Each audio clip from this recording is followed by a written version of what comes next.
So what our customers shared back with us is that if you see the circle in the middle, well, years ago, it was a lot, dare I say, easier, but with, the infrastructure was that, well, we could have a perimeter where all of our applications, everything was managed on-prem. We had our employees that worked in the same office. They used laptops and desktops that we gave to them. So IT could really build the biggest and strongest walls to keep the bad guys out.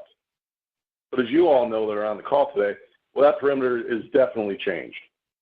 And what our customers have shared back with us is that some of the new challenges they're facing is around remote employees and having off-site vendors and contractors and folks that need access to their systems. They've got really a hybrid environment now, whether they're moving to Azure, or they've got a mix of on-prem applications. They also have things in the cloud. IT has that to contend with as well. And really a big one is just how people support BYOD now, where people's smartphones and laptops, they're strong enough to run business applications. And it's posed a huge challenge for our customers in IT because they have the same amount of people, the same resources, but they've got all these new concerns to say, like, okay, well, as a county or a city or a university, we support BYOD. Great. Well, now that opens up a whole slew of challenges for IT because our customers say, well, we can't force people to put an agent or MDM on their personal device. They're going to tell us to get lost.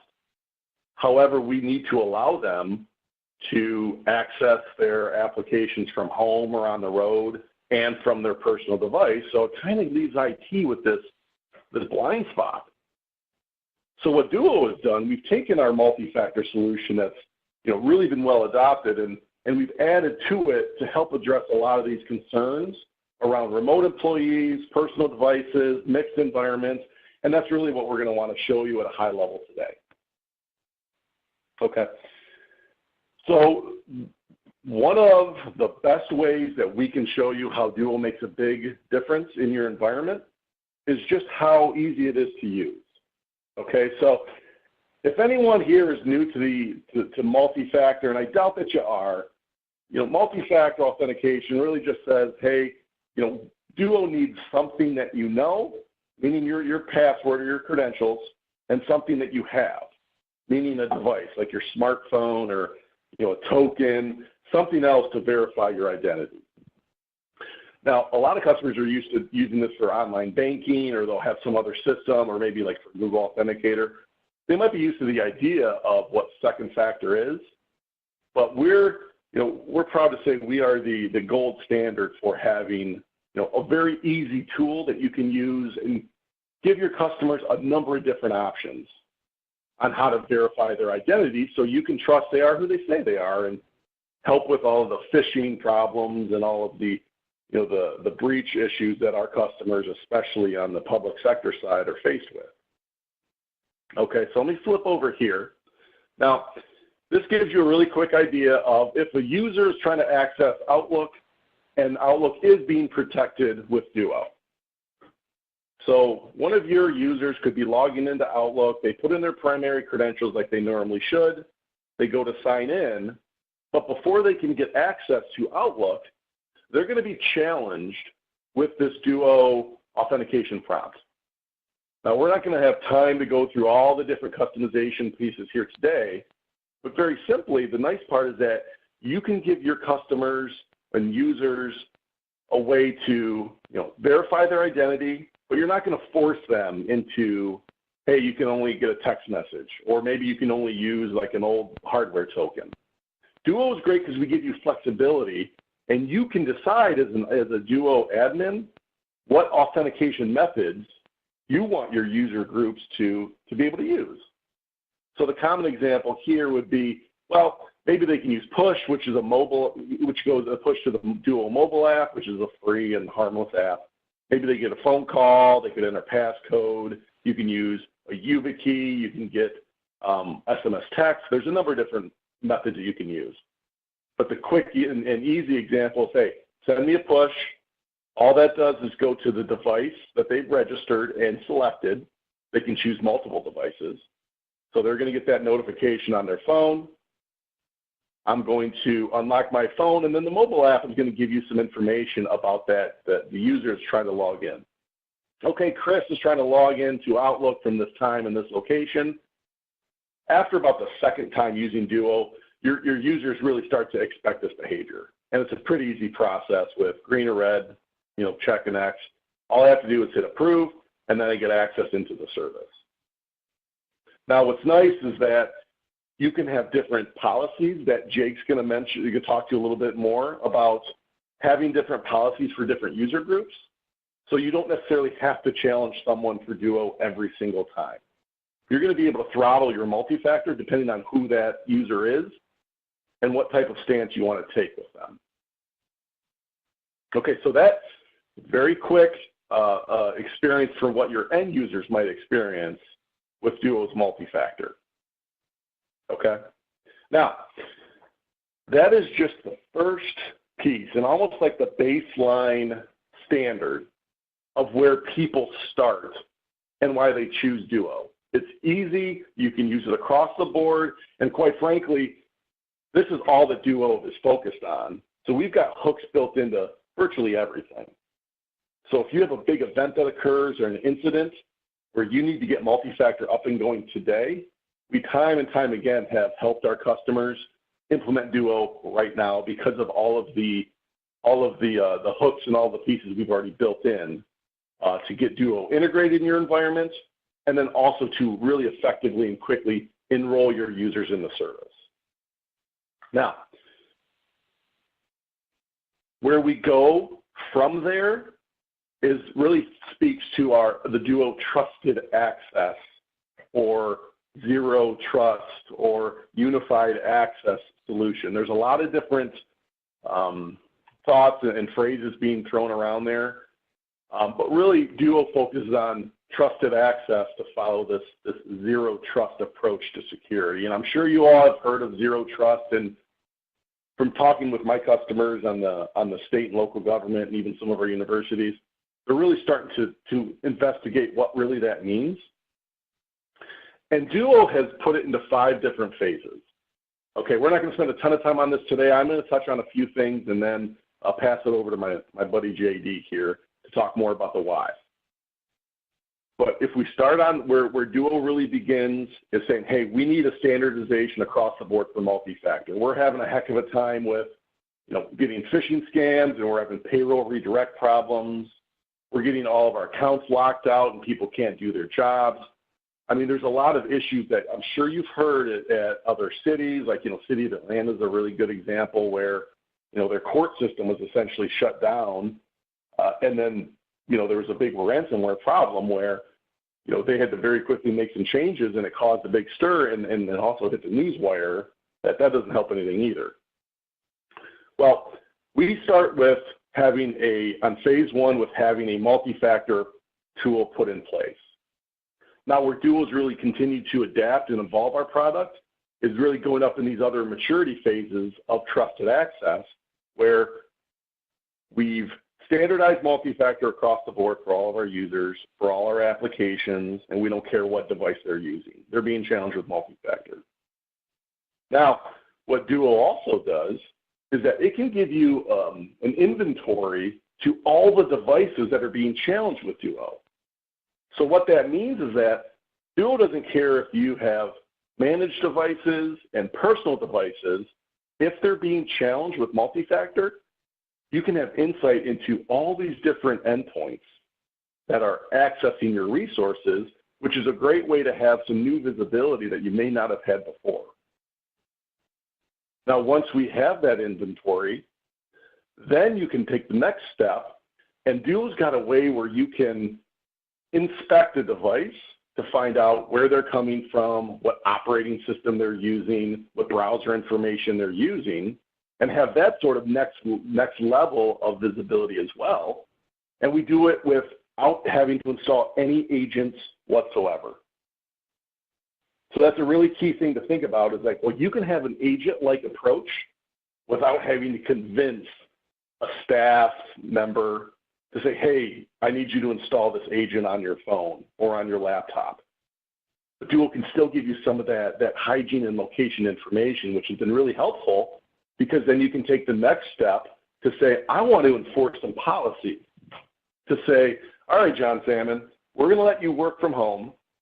We're going to let you use your old clunky, laptop. But in order to do that, you have to meet a certain hygiene level on that endpoint. And we're going to make sure you're coming from a location that we like as well.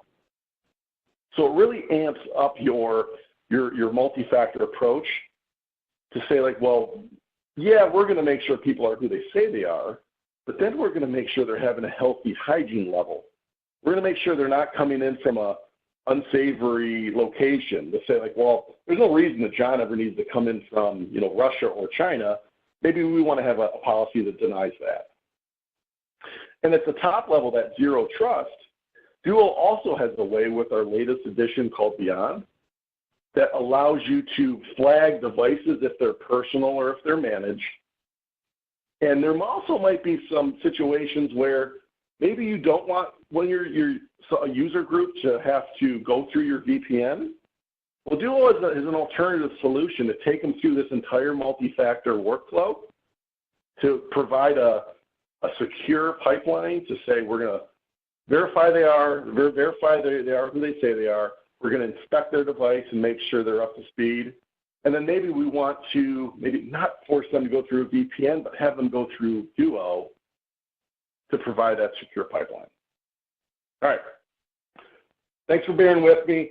Just want to take you all through a little bit of bring you up to speed on all the different high-level things of Duo.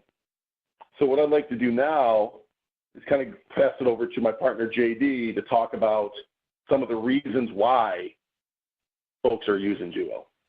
JD, you got your ears on? I'm good. Thank you. Can you guys hear me okay?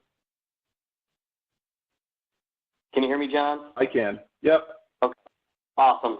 So, are you still driving, John? If you want to continue to drive. Yeah, I can steer. I think I just switched it to you, JD. Okay. Let me take a look. 1 second. And we may have unmuted Jake Julian. I don't know, Jake, if you can hear us. Jacob Julian.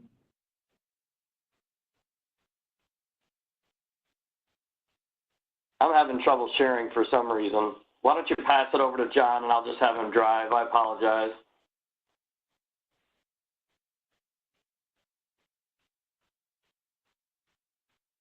All right. Should be back to John.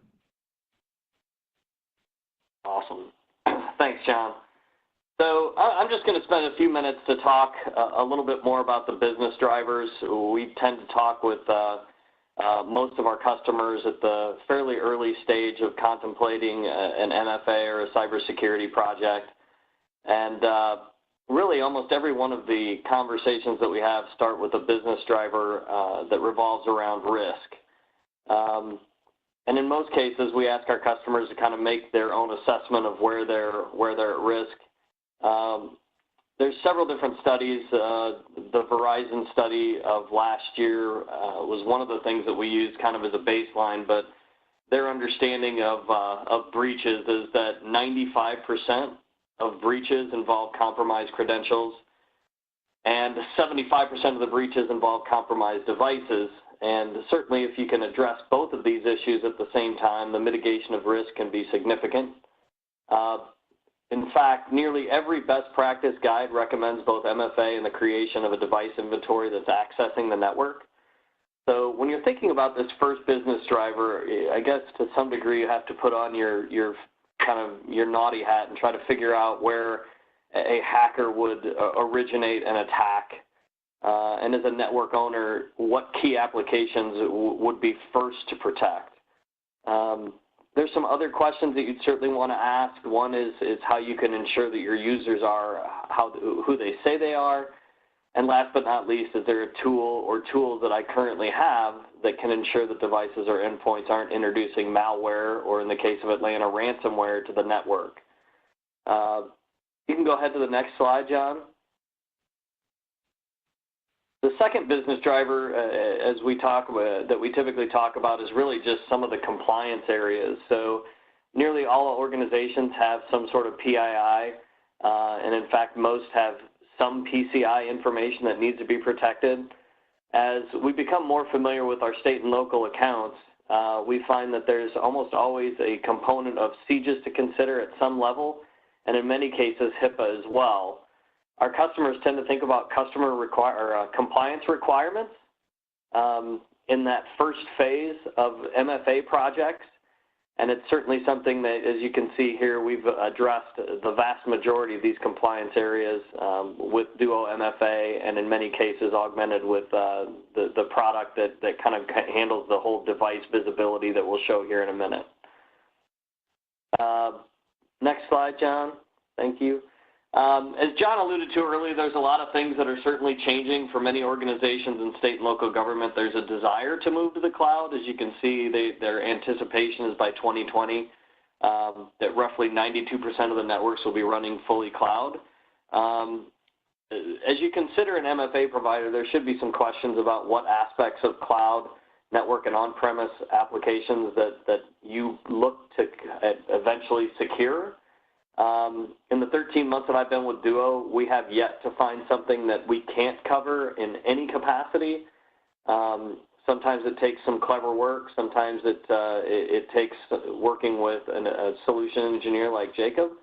A very good example, Ohio State University happens to be one of our largest customers with 380,000 users. They have a nuclear power plant and a few things that, quite honestly, we don't think about often, but they have 340 different applications protected behind Duo. So extensibility can certainly be a business driver for you as you look ahead to potentially looking at an MFA provider. And last but not least, one of the business drivers that certainly are considered, especially in state, local governments, and higher ed, is the concept of total cost of ownership. So certainly there's always going to be a cost for subscription or licensing. One of the things that Duo does a really good job of is really providing some predictable costs. So when you talk to users of other products, you typically find that there's a higher burden on the help desk. They are token driven, and there's a combination of having to take tokens on and offline, a token replacement program that happens every 2 or 3 years. Because Duo is a SaaS product and delivered in the cloud, we can augment and basically change the service that we provide on the fly, and it doesn't require a complete overhaul of the product or the way that the product's integrated in your environment. So certainly some questions that you need to ask, you know, do you provide professional services? If it's a requirement that professional services are provided, you're probably looking at a product that's much more challenging to get up and running. One of the things that Duo also does a wonderful job of is providing change management, where a lot of our competitors and legacy providers do not provide that service. Bottom line is that Duo does a really nice job of providing a really easy user experience for admins, users themselves, and certainly a really low burden on the cybersecurity team as a whole. The end result is a really low and predictable TCO, which leads us to why Duo has been successful. And John, if you want to go to the next slide, there are definitely some studies that have shown and suggest that Duo's total cost of ownership is about 70% less than our leading legacy competitors. And this is really evident over the last 7 years with our growth, retention, and leadership in the market. So as we take a look, and I know we're going to kind of ham and egg this slide, John, but you know, certainly one of the things that we learn up first is speed to security. Easy to implement, administer, enroll, and use. So John showed you the user experience. You can see that just from the sake of looking at kind of what the user experience is like, I'll tell a quick personal story. I'm a former military guy. I've been in a token environment for the vast majority of my life, and up until I got to use Duo, I found the tokens to be really cumbersome. You can see that the user experience is really easy. It's easy to enroll your device. And ultimately, it's something that we don't require a whole lot of help on a whole lot of support from a help desk to provide. In addition, the administration of the product is really intuitive. Hopefully, we'll be able to show you that here shortly. And last but not least is the implementation process. It's really, really simple to go swiftly. Many of the products that we tend to support have native integrations built in where, quite honestly, you can complete integrations in minutes. I think that's maybe a good place to jump over, and at least, you know, we certainly talked about risk and compliance. John, I'll let you jump in. Yep.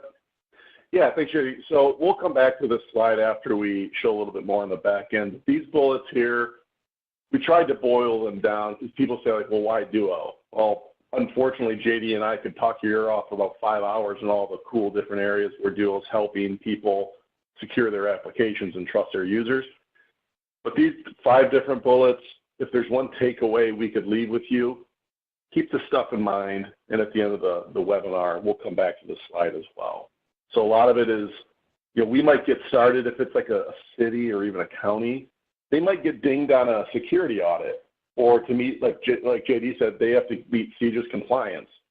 Well, it's a great initial place for them to prove out how easy and quick Duo can be implemented. But what we see time and time again is that, well, shoot, they can just use Duo on their VPN. Like if they've got AnyConnect, perfect, or any other VPN they might be using. So there's a lot of different applications that are very quick to, you know, find additional valuable pieces to say, like, well, we've got this house, we've got the front door, back door, all these different windows, and they have all these different applications. Well, where Duo separates itself is that, okay, well, Duo can protect all those different access points with one solution. So that's really where it's really helped. Okay. What we're going to do now is take a quick look here on the back-end control with some of the visibility and access control policies that you can enforce with Duo. So Jake, I'll drive into the admin panel here, but if you're there, I think you are, I'd love to have you weigh in a little bit on this as well. So yeah, absolutely, John. Can you hear me right now? I can. Good to hear you. Perfect. Hey, yeah. So why don't you log in? We'll let you drive, and I'll talk through here. So as everyone can see, we eat a lot of our own dog food here at Duo, where I am multi-factoring in to the admin panel right now. Perfect. All right. Jake, I'll point and click. You want to prop me along? Thanks, John. And hi, everybody. This is Jake Julian here with Duo Security.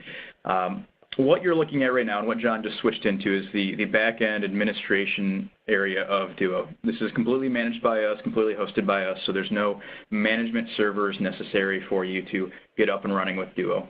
And, of course, if you choose to do a trial or a pilot with Duo, you will get your own blank account here. This one is filled with data for us to show you. So John's going through a little bit of the dashboard right now. John, what I'd like you to do is scroll up and go over to our Device Insight tab. Thank you. So this is a high-level overview of what Duo refers to as Device Insight. And as John referred to earlier, we used to just do multi-factor, right? And we did multi-factor very well, and we had a strong offering there. But as the company had a vision to move more towards a zero-trust offering, moving towards commercializing and bringing Google Beyond Corp to every organization, regardless of size or regardless of their nature, part of that involved us branching out the product. And what we look at now is also not just is somebody who they say they are via multi-factor. We also look at the devices that they're coming in with. And so John just did a high-level overview here. We collect all of this data for you for Mac OS, Windows, Android, iOS, and all of these devices might be either authenticators with Duo for mobile purposes, or they might also be access devices. So somebody is using their workstation to log into a Duo-protected resource. Now, the nice thing about this is that all of this data is gathered without any agents, so we are extremely BYOD friendly. John, if you go over to mobile devices. So with our mobile device insight here, we give you information about what versions of iOS, what versions of Android people might be using. We also show you how many Windows phones, BlackBerry devices are in use. More importantly, though, we also show you what the device profile of these phones looks like. So is this device running an out-of-date version of their operating system, right? Inherently insecure because of that. Does this device have a jailbroken or a rooted profile? Do these devices have a screen lock enabled? Mobile device biometric like Face ID or fingerprint ID? And then for Android devices in particular, does this device have encryption enabled? So giving you an immediate view into these devices that you don't need to necessarily install an MDM on, and users would maybe not appreciate that in their own BYOD nature. You can also click into these here and get a summary view of these. So we have a lot of data here for you to use just as data itself. A lot of our Duo customers will export this to their SIM. We have native connectors to a number of SIMs. So you're more than welcome to export the data via our APIs as well if you have something that we don't have a native connector for. We also have device insight for laptops and desktops, showing you their operating system, browsers that might be in use, and plugins like Java and Flash, as John is showing here. For all of these, we do show you what versions might be being used to access your resources, how out of date they are or are not in some cases. And as you're looking at this, remember this is just data, and a lot of Duo customers use this data just as informational points. But if you go into our applications page, yeah, sorry, John, go ahead. Jake, real quick, before we move on to this, so you get to work directly with a lot of these customers in their proof of concepts and kicking off their multi-factor implementations. Why is this information important? I think a lot of people can make that sense, but what have you seen as far as like where this can make a difference? Yeah, I think that, yeah, since a lot of this data is data that was previously unknown to our customers, to their accounts, they don't know exactly what their end users are using, right? You might know what devices you deploy, what devices you manage, but you don't know when somebody goes home and they're trying to access OWA or Office 365, what does that machine look like? And is it a machine that you want to be accessing maybe your privileged data? So what we see a lot of the time is that there are a number of outdated devices, Windows XP, Windows Vista, iPhones that are running versions from 5 years ago, and these are inherently vulnerable. They're inherently risky devices. We work with a lot of healthcare organizations too, and they don't know how many rooted or jailbroken devices are being used to access potentially privileged information. And so for the first time ever, they tell us that they actually have a window into some of the BYOD, not just on the network, right? Because we pair very well with NACs, things like Cisco ICE, right, which help you control in that network plane. Where Duo is valuable here is at the application layer. So for cloud applications that you might not otherwise have control over, Duo can give you a sense of control over that, which is what we're going to show you in just a second here. And John, if you want to just click on Cisco ASA there. Yep, there you go. So what John just moved into is our application panel. This is where you'll go to create application hooks in Duo. But what he's showing right now is our policy engine. You can see here we have a number of policies that you can enable in Duo. These really define how and when somebody might interact with our Duo system. And they are much more than just multi-factor policies. Of course, those are included. But you'll see here a number of policies also related to devices. So for the first time, without installing anything on a laptop or a desktop, you may be able to block if somebody is running an out-of-date version of an OS like Windows Vista or Windows XP. But you may not choose to block. You may want to warn those users as well. So you can notify them when they are out of date and block them when they become so far out of date that it is vastly against whatever security policy you may have. And you can see here we have policies at 3 layers.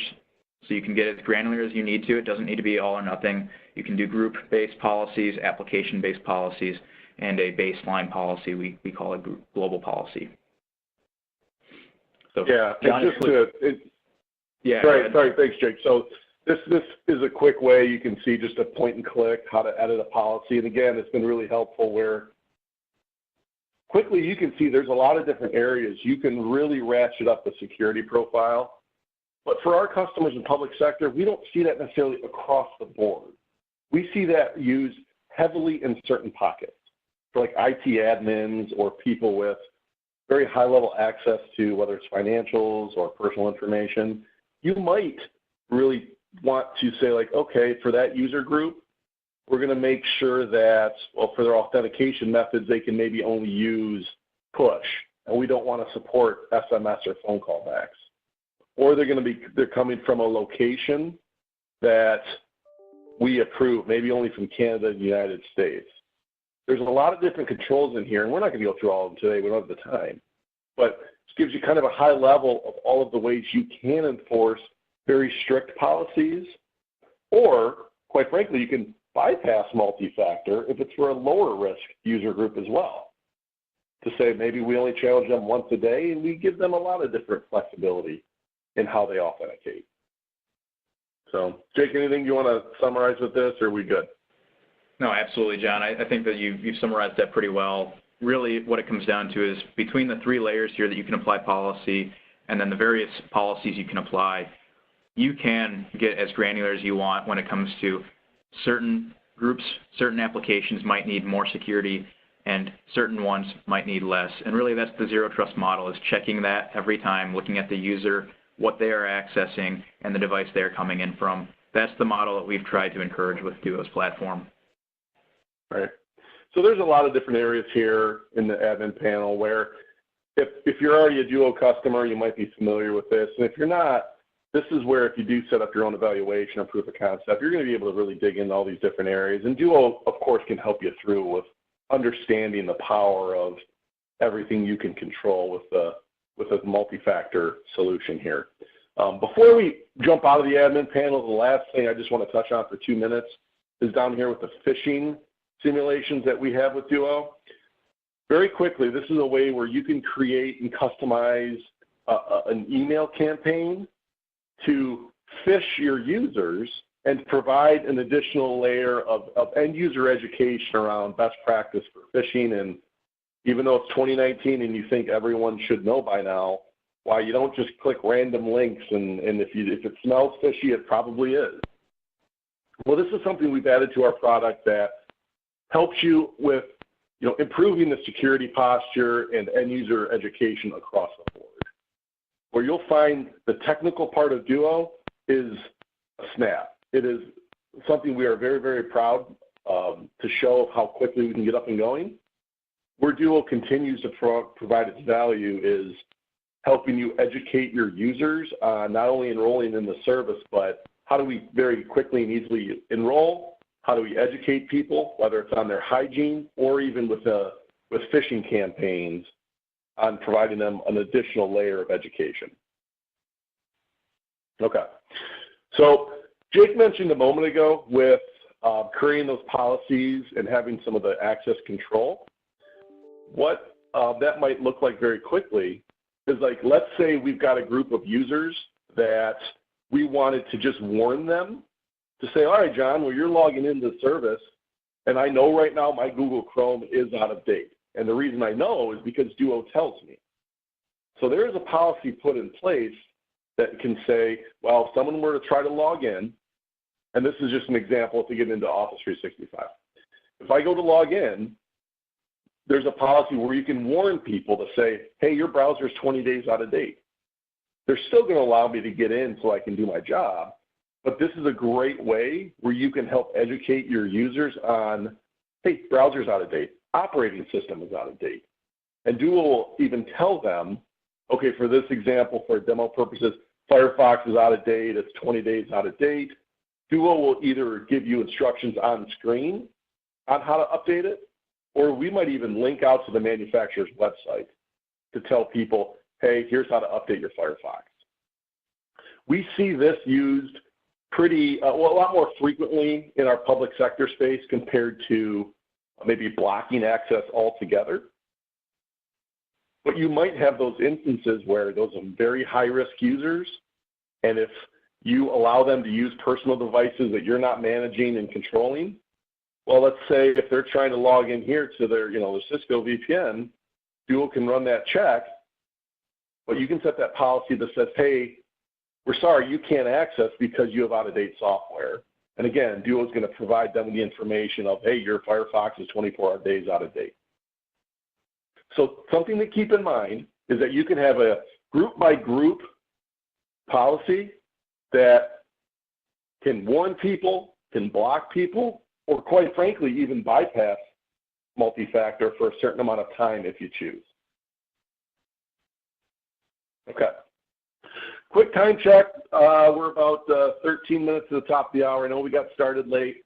And sorry, hey, JD, I'll take here, but go ahead. Yeah, JD, I'll take this time. And again, we're still good on time, but just a reminder to the audience, if you have any questions, you can enter those in the chat panel, and JD and John and myself will keep an eye on that. If we don't get it answered before we drop off here in about 15 minutes, we can send you a follow-up email. And for those of you who haven't found the chat panel, if you kind of hover over the bottom of the screen, it's a little question bubble, and you click on that, and there's a way to send questions via chat. So go ahead, JD, or back to you, John. Yeah, thanks, Dave. So while hopefully we get a few more questions popped in here, a lot of questions that JD, Jake, and myself get, it's like, when they start learning about Duo, we've got awesome resources available to anyone. Like on our Duo page, there's documentation on, there's 3 different flavors of Duo, and we can help educate you on what they do. But we've got a lot of other integration steps to say, like, well, okay, how do we integrate Duo with our Cisco VPN? Well, you don't need to be a customer. We even publish it out there to give you step-by-step instructions. Even if you're brand new to the service, it'll give you, diagrams and give you different options on how you might want to integrate with different Cisco products, and give you step-by-step instructions on how to even start with Duo with accessing the evaluation and following through with not only your Cisco environment, but as you scroll down here on our docs page, we've got a ton of different areas that can help with your Microsoft environment. We've got a native integration set up for Azure customers. We're partners with Microsoft where there's a native integration built in for Duo. But we see Windows logins and RDP sessions, other web applications as well. For our higher ed customers, CAS and Shibboleth are pretty well used. Like, we've got a ton of integrations that are already set up here on the website. But keep in mind, you can use Duo on anything that speaks SAML 2.0, Radius, LDAP. We even have a web SDK toolkit. If you have some homegrown or old legacy, maybe some wonky apps that you want to use multi-factor for, we've got some tools built in to help you protect those as well. Let me pause for a sec. Any questions or anything to bring up now? Yeah, I guess, John, I would say, and again, the attendees are muted, so the only way to do this is to get us submit questions just through the Q&A or through the chat. We do have one from Will through the Q&A portal asking if there's any plan to migrating Duo web portal with the Meraki solution or the Meraki portal. So I'm assuming the answer to that is no, but do you know off the top of your head, what type of integration there is with Meraki or what's planned? And if you don't, that's okay. We've got Will's name and we can dig into it and get him an answer. Yeah, that might be some research there. I'll ask my buddy Jake, have you heard anything? Because I have not, and I'll guess that JD hasn't either. Yeah, so right now I'll say that there's not immediate work planned for Meraki as far as product development. We're still in a research phase as we look and talk to existing customers about what they might want to do with Duo and existing Cisco products. Right now, though, without anything new developing, we can protect logins to the Meraki admin panel, and we can protect VPN access if you're using Meraki as your VPN. We can do that through Radius. So, and I believe both of those may be, or at least the admin panel protection is documented on our documents site as John is here. So you're more than welcome. I'd say if you have a question on do we protect something, does it use Radius, does it use SAML or LDAP, and then is it on our site? Here's a good place to start. Yeah. Thanks. And another question along that, so maybe it's a similar answer to your last point, was is there any integration with Novell or Micro Focus products? And maybe it's the same answer you just gave there, Jake. Yeah, it's kind of a, we look at when we look at do we protect something, we look at does it support Duo natively, which I can say for those products, they do not. When we look at those products, we look at for second factor authentication, do they support delegating it to a Radius server? And in most cases, that's what we would use for those, those providers in particular. Sure, that makes sense. Yep. Here's a use case, kind of a what if, right? So the question here is, if the internet connection is down and I'm trying to log into a device, try to log into device to management, can I use, sorry, I'm trying to read this and there's other things popping up here. Internet connection is down, trying to log into device. Can I use a PIN as an alternate login from the app because I can't communicate with the cloud? I can try that again if that didn't make sense. Nope. So it's a pretty common question, right? Duo is a cloud-based service. What happens if we can't reach the Duo service? I'll say that if your phone is offline as an authenticator, you can still generate a token code from that, even if your phone is offline. If the service that you are trying to connect to doesn't have connectivity to Duo, you can generally set that up in two ways. You can set it up to block connections until that service can be reestablished, or you can opt to have it fail open and fall back to just username and password. But we do need that service to have some connectivity out to Duo in order to prompt for multi-factor. The one exception here is that we've just recently released support for offline authentication for Windows operating systems. So for Windows servers or Windows workstations, we can protect both local access, RDP access, and when those are offline, they do not need connectivity to Duo. So that is one exception to that rule. Okay. And I see a question here about cost. I know that's a pretty vague question, so I guess I'll defer to you guys to answer that any way you want, either how it's licensed or, ballpark costs or what factors would determine cost. Yep. So the great thing with the Duo licensing is that you're not limited to a certain number of integrations or authentications. So what Duo is concerned about from a licensing perspective is just the users. And once you've got that number of users that you need to enroll in the service, you can use them to protect one application or 50 applications, and it really doesn't matter. So we do have, like I mentioned before, we have 3 different flavors of Duo that we essentially have small, medium, and big. We do have some other cost considerations where we can give you additional dedicated support to help you plan and lift off your multi-factor experience.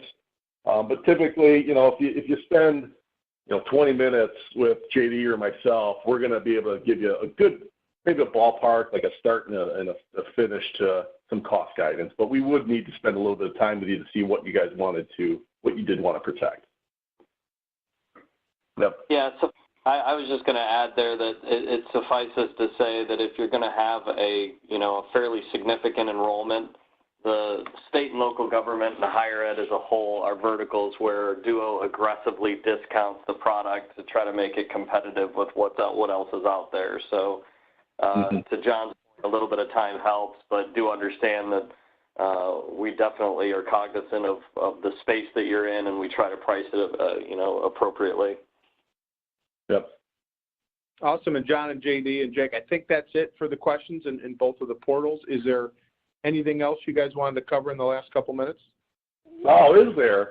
Perfect. We got 5 minutes. Okay, so one of the biggest questions that JD gets and I get is just how to educate, how to roll this thing out for large audiences. There's a lot of change management, a lot of fear around, our CIO wants us to implement broader MFA coverage. They might have some, RSA tokens they use in limited fashion. It hasn't gone very well. So there's a lot of fear for IT and security. So, all right, how do I do this across the board without, the staff with torches and pitchforks outside the office, or how do we do it without a lot of help desk tickets? We have tons and tons of experience on how we've worked with our customers, specifically on the public sector side, on how to effectively communicate and roll this out. One way where we can show you how we've done this with a lot of our customers, they built MFA like enrollment pages and sites. I've linked out a bunch of them here, and even starting with, okay, so we brought up Ohio State before. I pull them up here. It's very beneficial to have either an internal or an external resource where you can give folks a place to go to do a little bit more of their own education around, like, how do I enroll? What is this multi-factor thing? What happens if I need to, if I lose my phone or I have to enroll something? There's a lot of easy wins that IT and security can put into place to just help the rollout overall. And we're definitely there to help you through that process if you'd like, because we've done it a ton. And a lot of our higher ed customers, they've done a great job. We've been so heavily used in higher ed for quite a while. A lot of our customers have a pretty mature environment where they put together pretty helpful resources that we can help you with as well. What we've seen a lot on the state and local side is having little like phasing it out to say maybe we've got like a donuts and bagel session where we pull everybody in and spend a half an hour to enroll their devices and talk about, hey, why we're doing this. It's not that Big Brother's watching and we're trying to make your jobs harder. I mean, everybody knows IT makes things so much harder for everyone. Well, put it in a light where we've invested in protecting your identity so we don't have payroll redirect or we don't have a big denial of service. So we've got a lot of helpful hints that we can help you along with on just communicating this out along the way. Let's see, what else here? JD, anything you'd like to add here on topic or not? No, I think the bottom line is that we've seen it so often that it is something that we include in our POC, and most of the tools that you'll see are things that are easily grabbed and kind of incorporated into a website. I just think, for me personally, one of the things that makes Duo so unique is that change management is a very, very big part of our POC as opposed to an afterthought. It's something that I hate to use the word insist on, but your success is our success. So I guess to your point, change management is big, and we're definitely going to do whatever we can to make it smooth for you. Yep. We do get some questions about being on the Cisco GPL. We are not yet. We are excited for when that would occur. It's all kind of speculation right now, but as of right now, we do contract still just with Duo. But we're hoping by the fall, don't hold me to it, we're hoping by the fall that we would be available on GPL. So more to come on that, but we don't have much more info besides that at this point. All right, well, excellent. So I think we're at the top. Yep. Yeah, thanks, guys, and John and Jake and JD, thanks a ton for your time. And we had a lot of folks join, so thank you very much for that. We are really excited about this acquisition. As a matter of fact, I've been around here a little bit, as many of you know, and this is also the most excited that I've seen our customer base be over an acquisition. As soon as the news kind of hit on the financial websites, everybody was calling and saying how excited they were and asking about it. So whatever we need to do to get you guys more information on the benefits of using multi-factor authentication, the benefits of Duo, just let us know. And I know many of you personally, but for those I don't, again, Dave Armstrong, cybersecurity specialist, and you can get a hold of any of us through your local Cisco folks. I know Michelle Blint deals with a lot of you, so Michelle Blint would be a good way, or any of our partners. So again, thanks a ton for everyone's time. Sorry we were a couple minutes tardy kicking it off, but we'll get you a few minutes back in your day, and let us know how we can help. Have a great day, and thanks again. Thanks, everyone.